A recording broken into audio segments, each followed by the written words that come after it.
추운 겨울 한파가 닥침에도 불구하고 주의 전에 발걸음 옮기신 우리 모든 성도님들께 주님의 크신 은혜가 함께 하시기를 축복합니다. 오늘은 귀신 들린 아이를 낫게 하시다라는 제목으로 말씀을 나누고자 합니다. 오늘 본문은 귀신 들린 아이를 예수님이 치료하심을 통해서 그들이 어떻게 믿음을 가졌는가에 대한 말씀입니다. 변화산에서 예수님이 영광스러운 모습으로 변화되는 그 순간에 예수님의 제자들은 예수님의 실체를 보게 되었습니다. 이로 인해서 예수님이 하나님의 아들로서 장차 영광의 모습으로 변화될 것을 알게 되었습니다. 그리고 다음 날 예수님의 일행이 산 아래로 내려오게 되자 사람들이 예수님께 우르르 달려듭니다. 이들이 이처럼 예수님께 올 때는 무엇인가 문제가 있었기 때문임을 우리는 알 수가 있습니다. 무리 중에 한 사람이 소리를 지릅니다. 나의 아들을 고쳐주소서. 하나뿐인 아들인데 이 아들이 내 희망이고 나의 전부입니다. 이 아들이 병들었는데 고쳐주시옵소서. 나인성 과부의 아들처럼 수로보니게 여인의 딸처럼 귀한 존재임을 이야기하며 절박한 가운데 자신의 아들의 생명을 주님께 맡깁니다. 주님께서 그를 만져주시기를 바라고 있습니다. 그 아들은 귀신이 그를 부르짖게 하고 병련을 일으키고 거품을 흘리게 하는, 그래서 몹시 힘들게 한 후에 떠난다, 그렇게 묘사를 합니다. 귀신 들린 그 현상과 간질병, 이 증세가 흡사합니다. 이 당시에는 간질병을 귀신 들린 것으로 간주했습니다.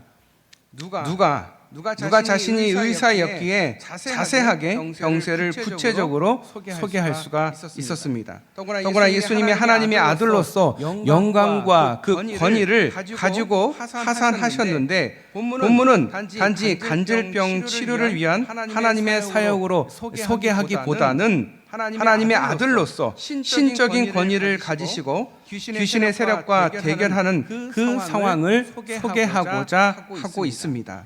예수님 앞에 병든 아이를 데려오기까지 많은 어려움이 있었을 것입니다. 아버지 그 자신이 그 아들을 고쳐보려고 백방으로 뛰어다녔을 것입니다. 많은 노력을 했을 것입니다. 부모가 자식을 치료하는데 한계를 느끼고 제자들에게 데려옵니다.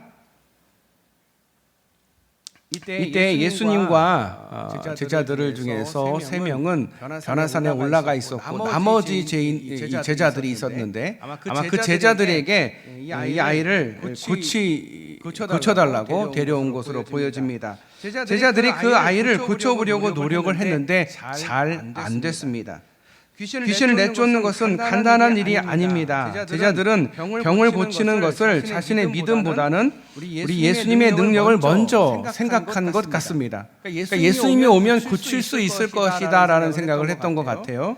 자기들이 믿음으로 고치면 되는데도 불구하고 제자들은 10여일 전만 하더라도 자신들이 병을 고치고 귀신을 쫓아내는 사역을 했던 사람임에도 불구하고 당연히 자신들이 할 수 있는 사역임에도 불구하고 그런데 지금은 그들의 능력이 어디로 갔는지 그 아들을 고치지를 못하고 있는 것입니다. 왜 안 되는 것일까요?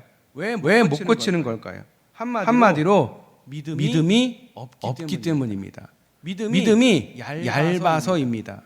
기도를 할 때 우리가 간절히 기도를 통해서 그 고난을 이겨냅니다. 그런데 기도하지 않고 고난을 그냥 이렇게 쉽게 이겨버리면 그 믿음이 얇아서 그 다음에 오는 고난에 당황하고 또 그냥 지나가기를 바라면서 기다립니다. 그래서 고난 앞에는 철실하게 하나님 앞에 기도해야 됩니다. 그 일이 지나고 나면 또 고난이 오고 그 고난 앞에 또 기도하고 그러면서 믿음이 점점 굳건해지는 것입니다. 믿음이 쉽게 왔다가 쉽게 사라지는, 예수님께서 능력을 주셔서 그 능력을 행했는데 행할 때는 기뻤죠. 그런데 돌아와서는 그 믿음이 사라졌습니다. 왜냐고요? 믿음이 얇아서입니다. 믿음이 짧아서입니다. 정확히 말하면 믿음이 없기 때문입니다. 믿음이 있다면 사람들에게 아이의 아버지에게 당당할 수 있었을 텐데 믿음이 없으므로 믿음이 짧고 믿음이 얇음으로 지금 이들은 공경에 처하게 되었습니다. 그들에게 있었던 그 권능이 왜 지속되지를 못했던 것일까? 그것은 믿음이 얇아서, 믿음이 짧아서, 아니 믿음이 없었기 때문입니다. 제자들의 무능력한 모습이 믿음 없는 모습으로 드러납니다. 예수님이 영광스러운 모습으로 변화될 때 이 세 제자들은 잠을 자다가 깼습니다. 나머지 제자들은 귀신 들린 아이를 고치지 못해서 무리들로부터 실망과 그리고 서기관들로부터는 무시를 당하고 있었습니다. 아이의 아버지는 자신의 아들의 고통을 호소하고자 왔고 나머지 사람들은 그 상황이 어떻게 진행되는지 호기심 어린 눈으로 지켜보기 위해 사람들은 모였습니다. 제자들이 믿음이 부족한 것으로 아버지의 고통은 더욱 가중되었습니다. 이에 주님은 믿음이 없고 패역한 세대라고 꾸짖습니다. 제자들과 거기 모여있는 무리들에게 하신 말씀입니다. 믿음이 없고 패역한 무리들이다 함은 이스라엘 백성들, 특별히 가나안 땅으로 가는 이스라엘 백성들을 향한 말씀입니다. 출애굽하여서 광야에서 하나님께 불순종한 불순종하는 그 모습을 의미합니다. 하나님이 이스라엘을 고난 가운데 노예 가운데 고통받는 그들을 건지셔서 약속의 땅으로 인도하고자 하셨습니다. 그런 하나님의 뜻에 순종하지 않고 현실적인 작은 어려움 앞에 불평하고 하나님이 세운 지도자에게 반기를 들고 하나님의 은혜를 거부하며 하나님의 인도하심을 거부하는 자기들 좋은 대로 자기들이 원하는 대로 자기들이 하고 싶은 대로 행하려고 했기 때문에 그 세대를 패역한 세대라고 말합니다. 여러분 기억해야 될 것은 이 패역한 세대가 가나안 땅에 들어갔나요? 한 사람도 들어가지를 못합니다. 다 40년 동안 광야에서 다 죽음으로 그 생을 마감하고 그 다음 세대가 들어가게 됩니다.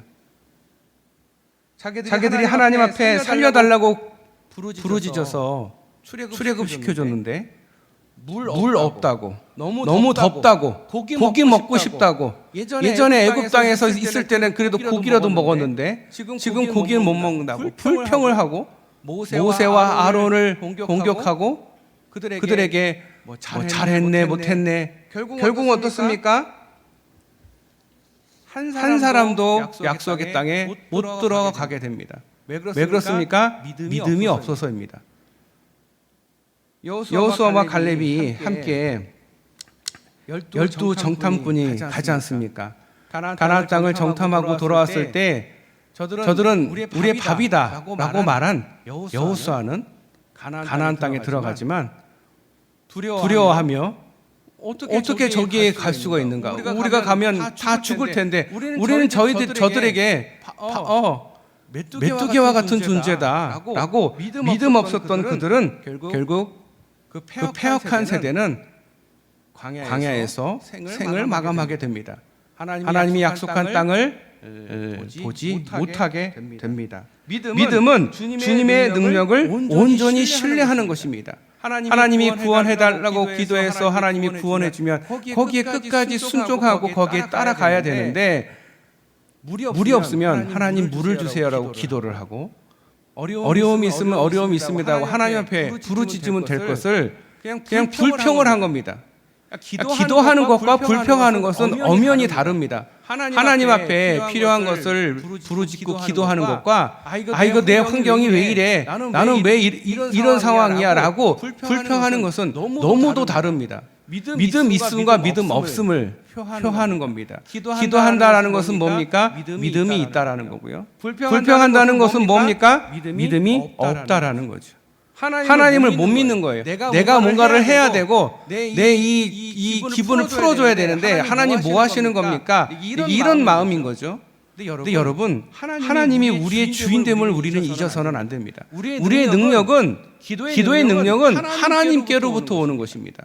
우리의 믿음의 본질은 하나님이십니다. 우리가 믿는 게 나가 아닙니다. 이 시대를 믿는 것도 아니고 오직 하나님을 믿는 겁니다. 주님이 이루실 것을 믿고 나아가는 것. 제자들도 자신들에게 당면한 과제가 바로 이 아이를 고치는 것, 귀신을 쫓아내는 사역임을 잘 알고 시도했음에도 불구하고 그 사역에 열매를 맺지를 못했습니다. 왜 열매를 맺지 못했어요? 그 믿음이 자신의 능력이 아니고 하나님께로부터 오는 능력임을 알고 하나님을 믿고 하나님을 신뢰하고 고쳤으면, 예수 그리스도의 이름으로 고쳤으면 고칠 수 있는 일인데, 그 사실, 정말 중요한 그 사실을 잃어버리고 그냥 자기가 고칠 수 있을 거라고 생각하고 그 아이를 붙들고 있었다라는 거죠. 주님의 이름을 믿는 것이 중요합니다. 주님의 능력, 우리에게서 나오는 능력이 아닙니다. 주님께로부터 오는 능력, 주님께서 주시는 능력입니다. 우리는 착각합니다. 내가 특별해서, 내가 무슨 능력이 있어서. 그게 바로 교만이죠. 교만은 곧 패망이고, 그 교만은 결국 나를 엎드러뜨립니다. 모든 것은 주님의 이름으로 행해야 되고, 모든 것은 주님께서 하시는 것입니다.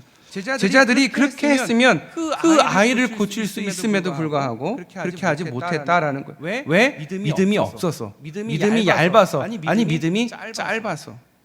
끝이 없는 광야길에서 조금만 걸어도 더운 열기가 후끈후끈한, 그래서 숨을 쉬기가 어렵고 힘든 가운데 어디로 가야 될지 이정표도 없이 하늘의 구름을 따라서 또 밤에 불기둥을 따라서 가는 그들에게, 그들이 어디로 가고 있는지, 무엇을 하고 있는지 그냥 답답하니까 불평을 한 거죠.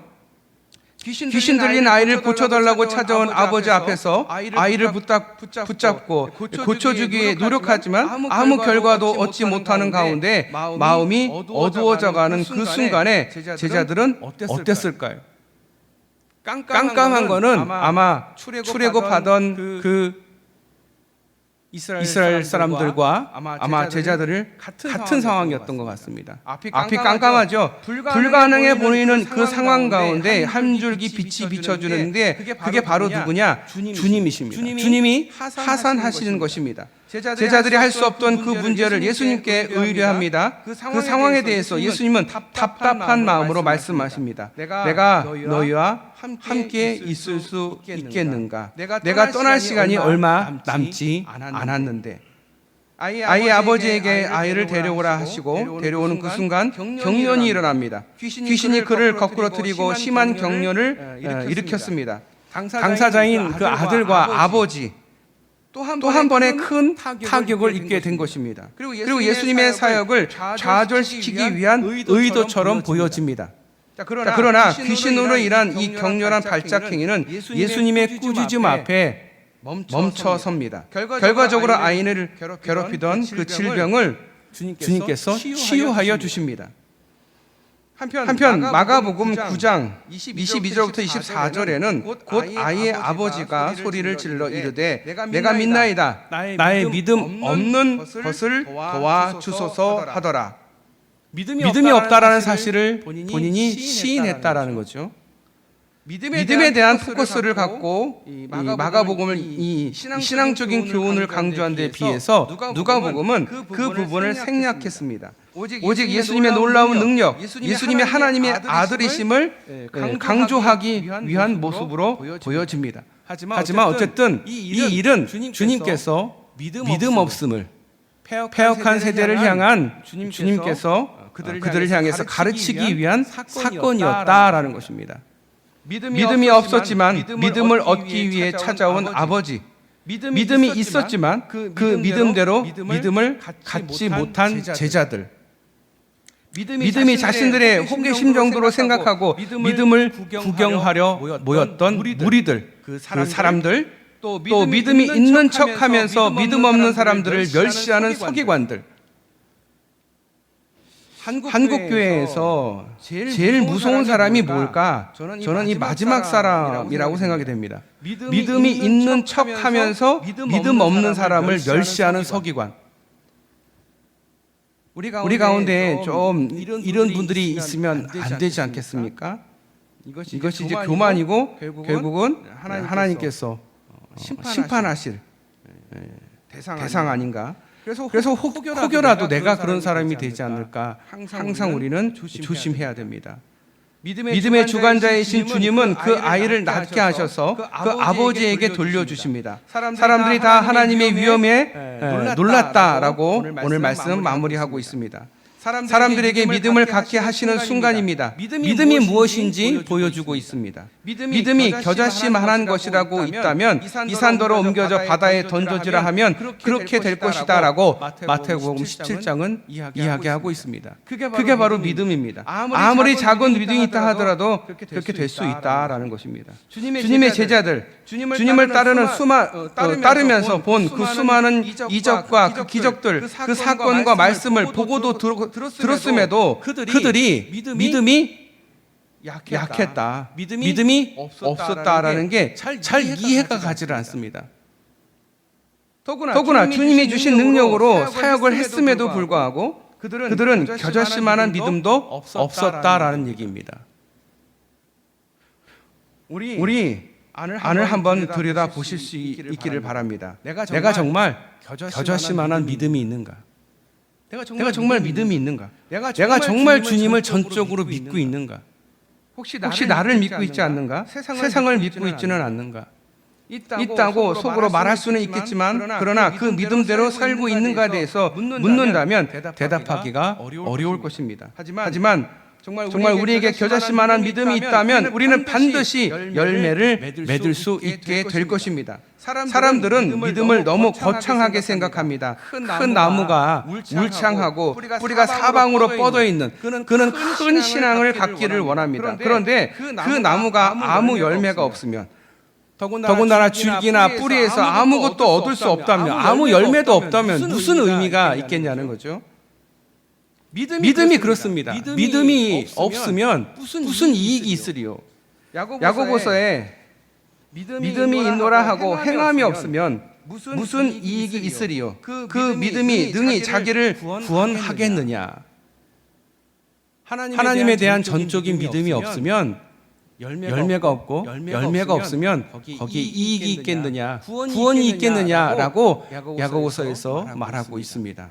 이만큼 우리에게는 믿음이 중요합니다. 아무리 큰 나무라 할지라도 열매가 없으면 의미가 없습니다. 하지만 차라리 고구마처럼 거창해 보이지 않고 작아 보이지만 열매를 맺는다면 더 실속 있는 믿음이 아닐까요? 한국 교회는 점점 커져가고 있습니다. 큰 교회로 사람들이 몰려가고 있습니다. 작은 교회는 점점 사라져가고 있습니다. 우리 교회도 저는 솔직히 걱정이 많이 됩니다. 제가 2018년에 부임했을 때만 해도 새벽 기도에 한 15분 나오셨는데 세월이 벌써 이렇게 몇 년이 지나고 요 근래에 한 8분 정도 새벽 예배 나오시는데 물론 이제 우리 단계선교 파송 때문에 그 선교팀 가시느라 몇 번이 빠지긴 했지만 기도의 자리가 이렇게 한두 분 하나님의 부르심을 받아서 자리가 비워지는데 그 자리를 채우지 못하고 계속 이렇게 기도하는 사람이 줄어간다면 우리 교회가 50년, 100년 이 자리를 지킬 수 있을까라는 걱정이 됩니다. 청년들을 보면서 자꾸 사라져가는 청년들을 보면서 걱정이 됩니다. 마음이 아픕니다. 우리가 정말 이웃들을 레몬과 같이 사랑하고 또 다음 세대에게 신앙 전수를 최선을 다하는 모습을 보여야 되는데 정말 우리가 그렇게 하고 있는가? 우리 믿음이 정말 있는가? 기도하는 집에서 정말 기도하고 있는가? 절박하고 절실하게 하나님 앞에 무릎 꿇고 눈물을 흘리며 기도하고 있는가? 우리를 되돌아볼 수 있으면 좋겠습니다. 겨자씨만한 작은 믿음이 있으면 이 새벽 주님 앞에 나와서 기도할 수 있습니다. 물론 각자의 자리에서 각자의 처소에서 기도할 수도 있습니다. 하지만 함께 기도하는 게 중요합니다. 함께 공동 기도 제목을 가지고 함께 기도하는 게 저는 중요하다 생각이 됩니다. 저는 다른 교회들이 부흥하는 거 무슨 프로그램을 이렇게 했다, 뭐 세를 했다, 뭘 했다.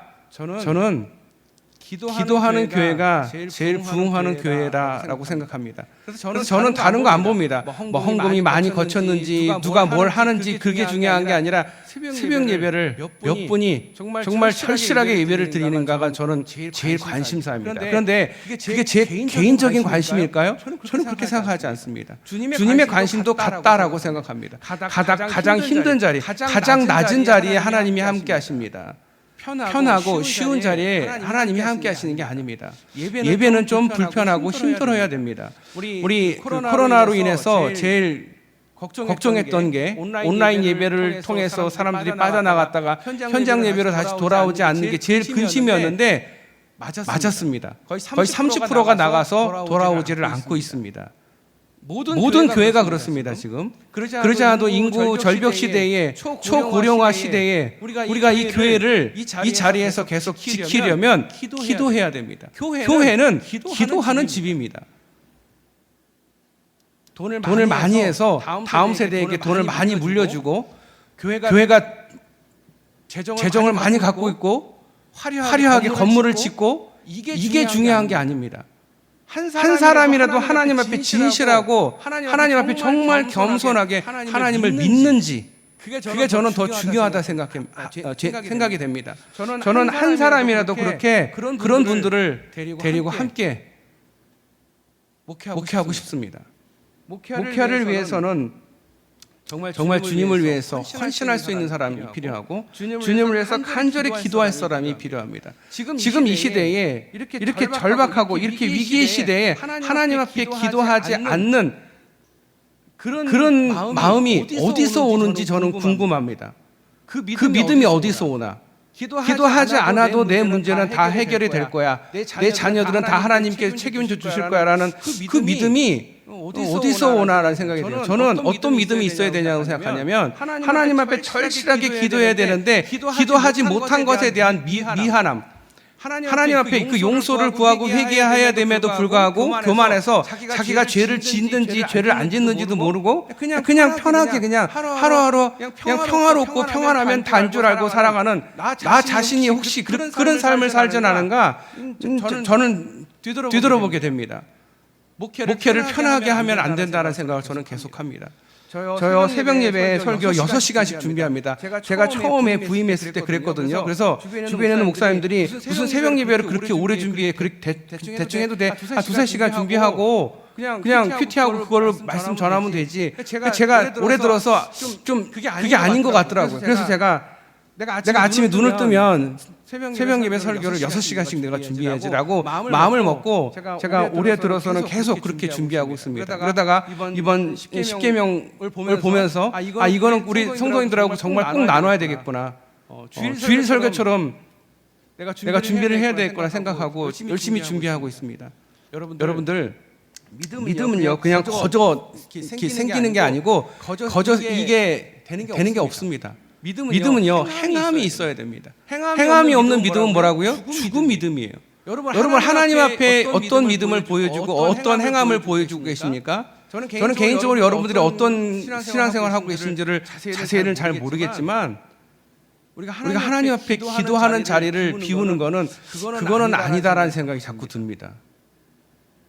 그래도 예전에는 15번, 12번까지 오시면 제가 좀 마음이 평안이 있었는데 어느 날 5명, 8명이 되니까 제 마음의 평안함이 막 깨지더라고요. 두렵더라고요. 아니 이렇게 기도 안 해도 될까? 우리 교회에 또 어려움이 오면 어떡하지? 막 이런 생각이 들더라고요. 아니 내가 그러면 나라도 어떻게 하든지 해야 될 텐데 그런데 나만 그래서 될까? 함께 해야 되는데 우리 교회 태장교회 공동체인데 몇 사람이 발버둥 쳐서 될까? 저는 그렇게 생각하지 않습니다. 함께 해야 됩니다. 죽어도 함께 죽고 살아도 함께 살아야 되지 않겠습니까? 나는 재직이니까 아니 나는 성도니까 그런 부분이 어디 있습니까? 하나님 앞에 다 똑같죠.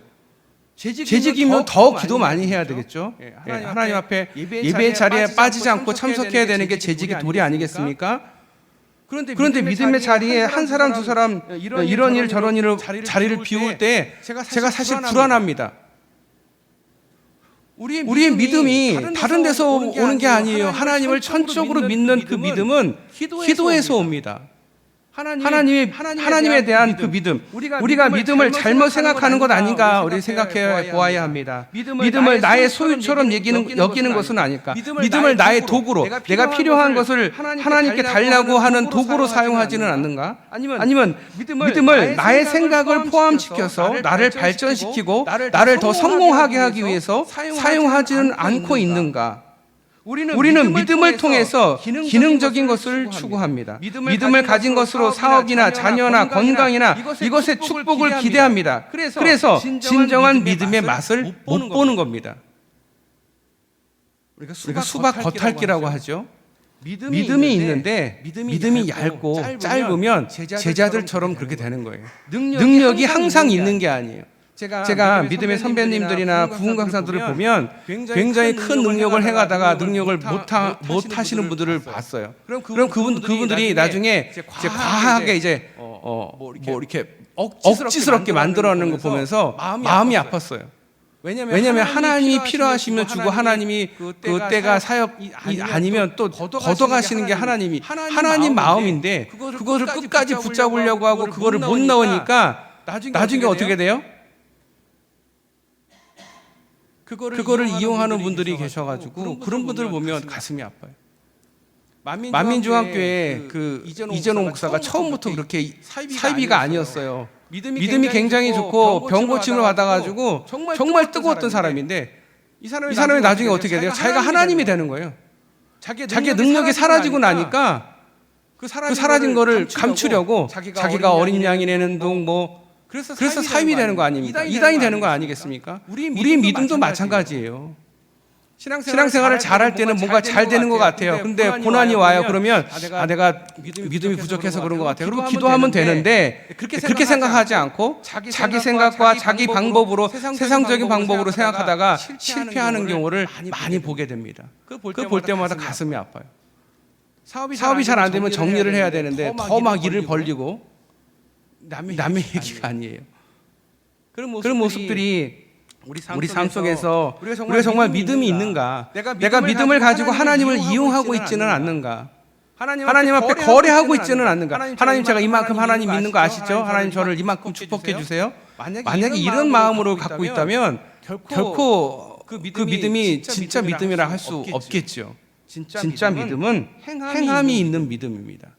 절박하고 절실하게 하나님 앞에 기도하고 하나님 앞에 엎드리고 가정 예배를 하든 아니면 회사에서 예배를 드리든 점심시간에 함께 교회 다니는 사람들끼리 모여서 기도한다든가 뭐 이런 믿음에 대한 그 행함이 내 삶에 이루어져야 그게 믿음이다라고 우리를 말할 수 있다라는 거죠. 우리의 믿음은요 점점 성장해야 돼요. 성장하기 위해서 필요한 건 뭐냐? 도전이에요. 도전.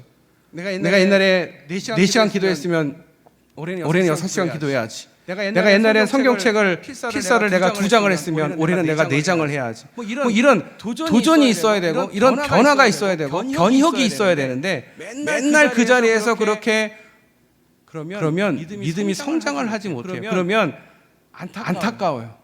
왜 믿음이 성장하지 못하고 저렇게 제자리 걸음을 하실까? 아니 믿음이 저렇게 퇴보될까? 다른 건 아니에요. 자기 스스로 그 믿음에 대해서 고민하고 고뇌하고 그 믿음에 대해서 내가 정말 믿음대로 살고 있는가라는 고민이 있어야 되는데 그냥 하루하루 그냥 살아가는 거죠. 그런 분들을 보면 안타까워요. 여러분 힘을 내셔야 돼요. 벌써 새해가 1월이 벌써 한 달이 가고 있어요. 여러분 첫 해에 계획했던 게 어떤 것들인 겁니까? 어떤 게 있습니까? 몇 분이 아마 새벽 예배를 드리는 것을 목표로 했다가 한 달이 지나니까 점점점 이제 힘이 빠지시는 것 같아요. 여러분 힘내십시오. 작심삼일을 계속하면 돼요. 작심삼일 하고 하루 쉬었다가 다시 작심삼일해서 하고 그러면 1년 내내 할 수 있어요. 그런데 작심삼일하고 포기하고 내년에 해야지. 그러면 이룰 수가 없어요.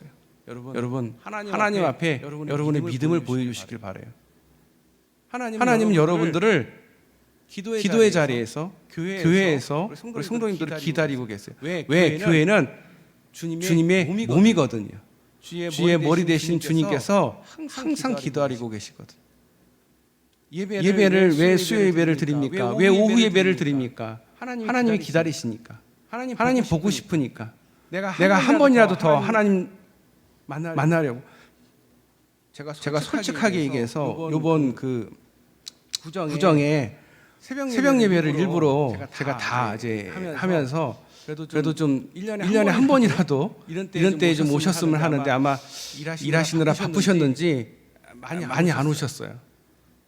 한 네 분 오셨나? 그래서 어디 가셨나 보다 이런 생각도 물론 들긴 하는데 이게 정말 찬스거든. 이럴 때 식구들을 데리고 새벽에 나와서 한번 기도하는 거. 그러면 여러분 하나님이 얼마나 기뻐하겠어요. 하나님은요 그런 걸 기뻐하시거든요. 뭐 대단한 거 바라시는 게 아니거든요. 기도의 자리에 나와서 나를 인정하고 나를 사랑해주고 나에게 고민 얘기해주고 나랑 얘기해주는 게 하나님의 소원이에요. 하나님은 다른 게 소원이 아니에요. 우리를 하나님의 딸로 하나님의 아들로 우리를 만드시고 우리에게 원하시는 거는 교제예요. 교제가 뭐겠어요? 교제할 수 있는 방법은 뭐겠어요? 기도밖에는 없어요. 기도해야 되는데 어느 곳에 가 있는지 기도의 자리에 나오질 않으니 얘기를 할 수가 없는 거예요. 필요할 때만 그냥 용돈 받으러 오지 아니면은 뭐 얼마나 하나님께 섭섭하겠어요. 저는 솔직히 구정 때 우리 성도님들 그래도 조금 한두 분이라도 좀 새벽에 좀 나오셨으면 하는 마음으로 벌써 4년째 구정이랑 추석 때 제가 새벽 예배를 하는데 잘 안 오시더라고요. 제가 힘이 빠져요. 속상하고 이 섭섭하면 안 되는데 조금 섭섭해지려고 해요.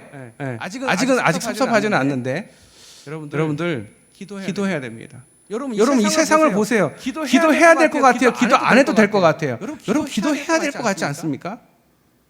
아니 뭐 뉴스에 2025년에 백두산이 뭐 폭발한다. 그게 중요한 게 아니에요. 지금 하루라도 하나님 앞에서 기도하지 않는 게 그게 더 큰 일인데 우리는 그 백두산 폭발하는 게 걱정이 돼가지고 걱정만 하지. 실제로 내가 내일 새벽에 하나님 앞에 나와서 기도하지 않고 그냥 편하게 자는 게 이게 문제 의식 자체가 없으니까 내가 이게 믿음이 있는 건가? 내가 행함이 있는 믿음을 지금 살고 있는가에 대해서 고민을 해야 되는데 좀 그렇지 않는 모습에 대해서 굉장히 실망이 되기도 하고 이 얘기를 하지 말고 그냥 나도 그냥 조용히 그냥 이렇게 넘어가야 되나 이 생각도 하게 되는데 여러분 기도하셔야 됩니다. 여러분 세상을 보세요. 이 한파가 왜 오는 거겠어요? 뭐 여러 가지 이유가 있겠죠. 이 한파 가운데서 기도하면 여러분 하나님이 더 기뻐하십니다. 비가 우중충하게 오는 날 와서 하나님 앞에 기도하면 하나님은 더더욱 기뻐하십니다. 그렇지 않겠습니까? 여러분이라도 아마 그럴 것 같아요. 내가 누군가를 기다리는데 막 어려운 상황에서도 막 그걸 뚫고 날 찾으러 왔어. 그럼 얼마나 기뻐요. 여러분하고 자녀하고 약속을 했는데 그 자녀가 바쁜데 시간 내서 왔어. 그러면 여러분 얼마나 기분 좋습니까? 구정 때 내가 내 식구들 바쁜 거 아는데 구정 때 나 찾아오면 기쁜 거 마찬가지. 주님이 이 자리에서 여러분을 기다리고 계신다는 생각을 항상 하셔야 돼요. 내가 오늘도 주님 기다리시는데 못 갔구나 이런 생각을 해야 되는데 나 오늘도 잘 잤구나. 잘 잤죠. 잘 자서 하나님이 그 잠까지도 주셨는데 그래도 한 번은 그래도 하나님 앞에 나와서 감사하는 마음이 있어야 되지 않을까. 뭐 이런 핑계 저런 핑계 뭐 되려면 뭐 끝도 없어요. 그런데 여러분 교회라는 이 교회가 힘을 얻으려고 이 교회가 부흥하려면 다른 것 없어요. 기도해야 돼. 제가 고민을 많이 했어요. 올해 알파 코스를 할까 뭐 어떤 프로그램을 할까 굉장히 고민을 했는데 교회가 프로그램을 많이 한다고 부흥을 할까? 아닌 것 같아요. 역시 교회는 기도해야 된다는 생각이 들어요. 제가 연초에 특별 새벽기도회를 하려고 하다가 제가 마음이 너무 약했나 봐요. 안 했는데 내년에는 해야 될 것 같아요. 물론 고난주간 특별 새벽기도는 물론 있습니다만은 연초에 해야 될 것 같아요. 우리가 함께 기도해야 되는데 너무 믿음이 약해지는 것 같아요. 너무 제자리 걸음의 믿음인 것 같아요. 믿음은요 도전해야 됩니다. 믿음은요 행함이 있어야 됩니다. 그렇지 않으면 죽은 믿음이 되기 십상입니다. 제가 여러분들을 잘 이끌고 천국에 함께 가야 되지 않겠습니까? 제가 능력이 하나님이 능력 갖고 저를 부르신 것 같지는 않고 정말 제가 우리 성도님들 사랑하는 마음을 하나님께서 하셔서 저를 이 자리에 부르신 것 같아요. 어떤 분들은 제가 마음에 안 드시고 그래서 어쩌다 저쩌다 말씀 많이 하시는데 저는 그런 거 별로 중요하게 생각하지 않습니다. 제가 얼마큼이나 하나님 앞에 진실하게 하나님이 맡겨주신 여러분들을 잘 하나님의 나라를 잘 이끌어 갈 수 있을까가 제 고민이지 그렇게 중요하지 않다고 생각됩니다. 마음에 안 드시겠죠. 제 목회가 마음에 안 드실 수도 있고 제 얘기가 마음에 안 드실 수도 있고 속상할 수도 있고 답답할 수도 있고 그럴 수도 있죠. 근데 그게 중요하다고 생각하지 않아요. 믿음이 더 중요하다고 생각해요. 기도가 더 중요하다고 생각해요. 기도의 자리에 여러분들 함께 하실 수 있기를 바랍니다. 우리 옆 사람에게 이렇게 얘기하겠습니다. 내일 새벽 기도 나옵시다. 저만 쳐다보고 계시는 분들은 이제 내일 안 나오겠다는 어떤 강한 의지를 저에게 표현하시는 것 같은데 옆 사람하고 얘기하겠습니다. 내일 새벽에 만납시다. 내일 새벽에 만납시다. 우리가 기도해야 돼요. 이 한파를 이길 수 있는 것은 기도밖에 없어요. 이 위기를 극복할 수 있는 건 기도밖에 없어요. 여러분의 그 마음을 녹일 수 있는 거, 여러분의 고난을 승리를 이끌 수 있는 거 기도밖에 없습니다. 하나님과 친교하는 거 말고는 없어요. 제가 여러분에게 다른 거 안 원합니다. 100명, 10명 전도해와라, 헌금 많이 해라, 그런 거 중요하게 생각하지 않습니다. 기도의 자리에 나오십시오. 함께 기도하면 하나님의 나라를 위해서 하나님이 원하시는 거 다 우리에게 주십니다. 아니, 여러분에게 필요한 거 하나님이 다 주십니다. 여러분 기도만 하시면 돼요. 할렐루야. 여러분 간단하게 생각해야 돼요. 믿음이 복잡하면 안 돼요. 고민하지 마세요. 그냥 기도하자 그러면 기도하면 돼요. 기도 말고 교회가 무슨 의미가 있겠어요? 여기서 100만 원, 200만 원 다음 해에 2월 시키는 게 그게 중요할까요? 저는 그거보다 얼마나 더 많은 사람이 기도의 자리에서 기도하느냐가 더 중요하다라고 생각해요. 제 선배 목사님들이 어떻게 여러분들에게 말씀하셨는지 모르겠지만 저는 그렇습니다. 저는 제가 은퇴할 때까지 기도 얘기만 할 것 같아요. 예배, 기도, 다른 얘기도 많이 해야 되겠지만 제가 많이 짧아서 저는 그거밖에 몰라요. 제 선배님들, 제가 사랑했고 존경했던 목사님들 하는 말씀 다 들어보면 다 그거더라고요. 부흥의 비결이 다른 게 없다. 기도해야 된다. 성도들 데리고 어쨌든 기도해야 된다. 그냥 편하게 쉬게 내비두면 좋지. 관계가 좋잖아요. 그냥 밥 먹고 그냥 편하게 지내고 그러면 나중에 하나님 앞에 가서 또 뭐라고 말할 수 있겠느냐. 그냥 좋은 게 좋은 거지. 저는 솔직히 그렇게 생각했어요. 좋은 게 좋은 거지. 굳이 그런 얘기를 할 필요가 있을까. 근데 올해 들어서 제가 자꾸 생각이 드는 거는 아닌 것 같아요. 아닌 건 아닌 것 같아요. 제 성격 아시잖아요. 저는 아닌 건 아니라고 얘기합니다. 기도해야 됩니다. 진짜 기도해야 됩니다. 지금 이런 추위와 이런 그 경제적 위기 앞에 우리가 잠을 잘 때가 아니에요. 지금 밥이 넘어가고 잠이 올 때가 아니에요. 기도해야 돼요. 새벽을 깨워야 돼요. 함께 기도합시다. 함께 기도합시다. 참 힘든 것 같아요. 억지로 끌고 가자니 또 반발할 것 같고 또 잘 달게려고 하자보다 해보자니 또 제가 달기는 능력도 잘 없고 어떻게 해야 될까? 그냥 저는 제 스타일로 할래요. 그냥 함께 기도합시다. 저부터도 열심히 기도하겠습니다. 여러분도 함께 기도합시다. 저도 설교 더 열심히 준비할게요. 더 성도님들한테 더 잘해드리려고 노력할게요. 이거 사실 교환 안 보고 하면 제가 별소리 다 합니다. 근데 왜 교환 보고 하는지 아세요? 제가 제 자신을 좀 누르려고 제가 준비한 거라도 최소한 여기서 하려고 열심히 보는 거지. 제가 이거 안 보고 있었어요 옛날에. 그래가지고 많이 혼났어요. 별 얘기 다 하거든요. 천국도 왔다 갔다 하고 지옥도 왔다 갔다 해요. 정말로. 제가 이주만 목사님 밑에서 자라왔잖아요. 이종윤 목사님 밑에서 자라왔잖아요. 이수 목사님한테 배웠어요. 어떻게 열정으로 설교해야 된다. 열심을 갖고 해야 된다. 정말 성도들이 오늘이 마지막일 수 있다. 이들이 떠나고 나서 마지막 날을 맞을 수 있기 때문에 마지막 설교라는 생각을 가지고 네가 최선을 다해서 땀 흘리면서 설교하라. 그렇게 해서 저는 그렇게 배워서 그렇게 하고 있는데 스타일이 안 맞을 수도 있어요. 그게 왜 저렇게 하지? 굳이 다른 목사님도 그렇게 안 하시는데 또 여러분 저는 제 스타일이 원래 이래요. 더한데 지금 많이 참고 있는 거예요. 더 재밌고 더 웃기고 더 크게 하는데 우리 성도님들 보니까 되게 조용조용하시고 약간 선비 스타일이셔가지고 제가 지금 제 그 능력의 10%도 사실은 안 쓰고 있어요.